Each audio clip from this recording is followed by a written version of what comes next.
नागपुर के गांधी सागर तालाब रमन विज्ञान केंद्र में साइंस एक्सपो 2023 का बुधवार को आगाज हुआ। 5 दिवसीय विज्ञान प्रदर्शनी 18 से 22 जनवरी तक रहेगी।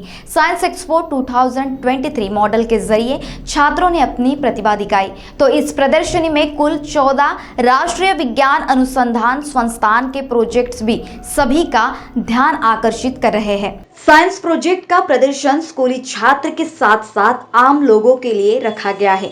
विज्ञान प्रदर्शनी के उद्घाटन समारोह में डॉक्टर सतीश आर वटे, पूर्वाध्यक्ष नीरी व डॉक्टर अनुपम अग्निहोत्री, निरीक्षक जवाहरलाल नेहरू एल्यूमिनियम अनुसंधान केंद्र नागपुर, इनकी प्रमुख अतिथि के रूप में उपस्थिति थी। इस विज्ञान प्रदर्शनी में विभिन्न स्कूलों के अनेक छात्रों ने पहले ही दिन अपनी उपस्थिति भारी मात्रा में दर्ज कराई। कोई भी उस 25 सालों में ऐसा कुछ कर नहीं सकते जो आप लोग आज जो 7वीं, 8वीं, 9वीं, 10वीं और 11वीं, 12वीं में है, ये पूरा विद्यार्थी का ग्रुप इस देश को 2050 में प्रधानमंत्री की जो घोषणा है आत्मनिर्भर भारत, उस आत्मनिर्भर भारत के आप टॉर्च बेयरर हो, यह आपको ध्यान में रखना है और आपके इसके हिसाब से आपको आगे चलना है। दूसरी चीज़ यह है, मैं आपको बताना चाहूँगा, साइंस ये एक ऐसा जरिया है जिसे कोई भाषा का लिमिटेशन नहीं है, इसलिए मैं हिंदी में बात कर रहा हूँ। और जो बच्चे हिंदी में नहीं समझ सकते उनके लिए मैं बीच में मराठी में भी बोलूँगा, अंग्रेजी में कतई नहीं बोलूँगा क्योंकि अंग्रेजी मेरी भी भाषा नहीं है।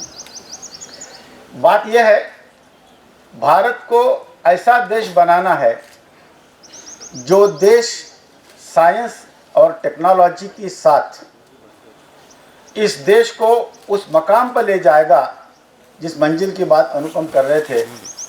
और मंजिल आने की है, नज़दीक आ गई और आप कहोगे यह आ गई है क्योंकि हमने उसको अचीव कर लिया है। सर, दो क्रूशियल डायमेंशन है।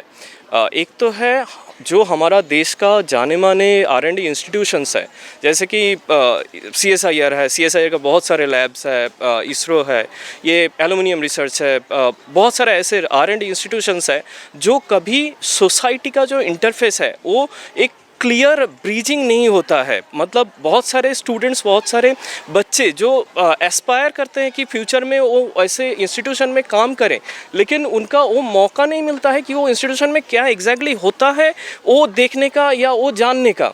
जो इधर हम लोग का ये जो स्टॉल्स एक R&D इंस्टीट्यूशंस को इसलिए इन्वाइट किया जाता है कि वो इधर आके वो डायरेक्टली सीख पाए कि क्या होता है उधर, क्या उनका उद्देश्य है, क्या प्रोडक्ट बनता है, प्रोडक्ट या R&D का जो आउटपुट बनता है वो कैसे हमारा रियल लाइफ में इस्तेमाल होता है। ये एक इम्पॉर्टेंट एस्पेक्ट हो गया। और दूसरा एस्पेक्ट ये है कि उस R&D इंस्टीट्यूशन जैसे सोसाइटी तक पहुंच नहीं पाता है, ऐसे स्टूडेंट्स भी उनका बहुत सारा क्वेश्चंस रहते हैं, उनका बहुत सारा।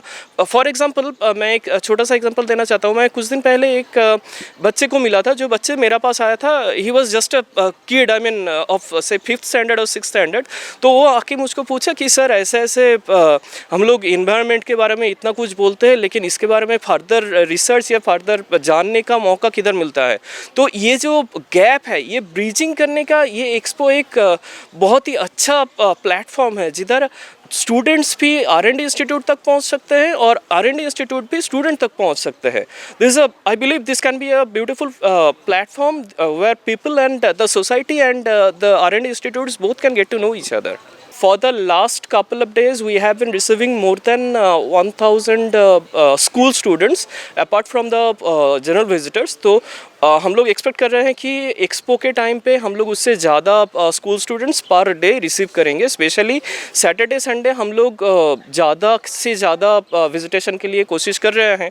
और हम लोग ये भी इनकरेज करते हैं हमारा सोशल मीडिया और वेबसाइट पे और डिफरेंट जगह पे कि कैसे जनरल पब्लिक, स्कूल स्टूडेंट्स तो आते ही है, लेकिन जनरल पब्लिक कैसे हमारे पास आए, हमारा ये जो एक्सपो है इसको देखने के लिए, इसका जो एक्सपीरियंस है वो लेने के लिए। जी, मेरा नाम हर्षवर्धन नागपुरे है और मैं नवयुग विद्यालय कोटिलोर महाल से हूँ और मैं 8th क्लास में हूँ। सबसे पहले तो मैं बताना चाहूँगा कि ये साइंस एक्सपो में आके मतलब मैं इससे पहले भी मतलब स्कूल की तरफ से अलग अलग साइंस एग्जीबिशन में गया हूँ, पर ये एक्सपो में मुझे जो 14 जो अलग अलग ऑर्गेनाइजेशन जो आई है, उन्होंने मतलब जो एग्जीबिशन जो बनाए जिस तरह से और जिस तरह से वो एक्सप्लेन कर रहे हैं उस चीज़ को, ऐसा मैंने एग्जीबिशन अभी तक नहीं देखा है। मैं अभी जितने भी एग्जीबिशन में गया हूँ, और जो मतलब जो सर ने, जो साइंटिस्ट है जिन्होंने हमको मतलब एक मार्गदर्शन किया, तो that is a very wonderful that they did for us. So और मैंने यहाँ पे मतलब एक नीरी का एग्जीबिशन देखा, तो उसमें बताया गया उन्होंने कि जो मतलब जो पॉल्यूटेड वाटर होता है उससे हम प्यूरिफाइड वाटर कैसे रेडी कर सकते हैं। मतलब इस तरह के नए नए एक्सपेरिमेंट्स हमको देखने मिल रहे हैं और हम उसका मतलब नोटिंग वगैरह कर रहे हैं। तो मुझे मतलब एक साइंस एक्सपो में आके मतलब बहुत अच्छा लग रहा है। हमें और भी स्टॉल से जहाँ पे विजिट करने वाला हूँ। So thank you. सबसे अच्छा क्या लगा? मुझे सबसे ज़्यादा मतलब यहाँ पे तो मतलब नीरी का स्ट्रक्चर मेरे को सबसे ज़्यादा अच्छा लगा यहाँ पे। उनके जो कॉन्सेप्ट्स है, मतलब वो पॉल्यूशन कितना ज़्यादा कम कर सकते हैं हम, उसके बारे में वो सोच रहे हैं। और ये कहा जाता है जैसे जितना ज़्यादा अच्छा नेचर रहेगा उतने हमारी हेल्थ डिपेंड रहती है नेचर के ऊपर।